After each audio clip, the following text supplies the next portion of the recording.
আমি দিনে 16 ঘন্টা ঘুমাই আমার পরীক্ষার সামনে। আমি কি ভালো রেজাল্ট করতে পারবো, বা আমার কত ঘন্টা ঘুমানো উচিত? আসলে কথা হচ্ছে, ঘুম আমাদের জীবনের সবচেয়ে ইম্পর্ট্যান্ট একটা পার্ট। তোমার যদি ভালো প্রপার ঘুম না হয়, তাহলে তোমার পুরো দিন মাটি, তোমার মাথা ব্যথা করবে, তুমি মুরগির মতো ঝিমাবা। এজন্য তোমার যতটুক দরকার, যতটুক প্রয়োজন, ততটুকুই ঘুমাইতে হবে। কিন্তু এত বেশিও ঘুমায় না, যেটা আসলে আহ, অনেক সময় হয় না যে আমরা বেশি ঘুমাচ্ছি যার কারণে আমাদের শরীর ক্লান্তি আসতেছে। এটা আসলে হয় যখন আমরা 10-12 ঘন্টা ঘুমাই। সো 10-12 ঘন্টা ঘুমানো উচিত না।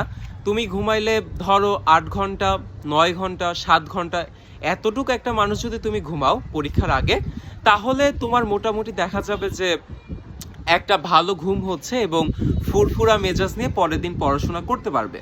সো ট্রাই করবা 7-8 ঘন্টা, সর্বোচ্চ 9 ঘন্টা ঘুমানোর, এর বেশি না। তাহলে দেখবা একটা ভালো রুটিন মেনটেন করে পড়াশোনা করতে পারতেছো।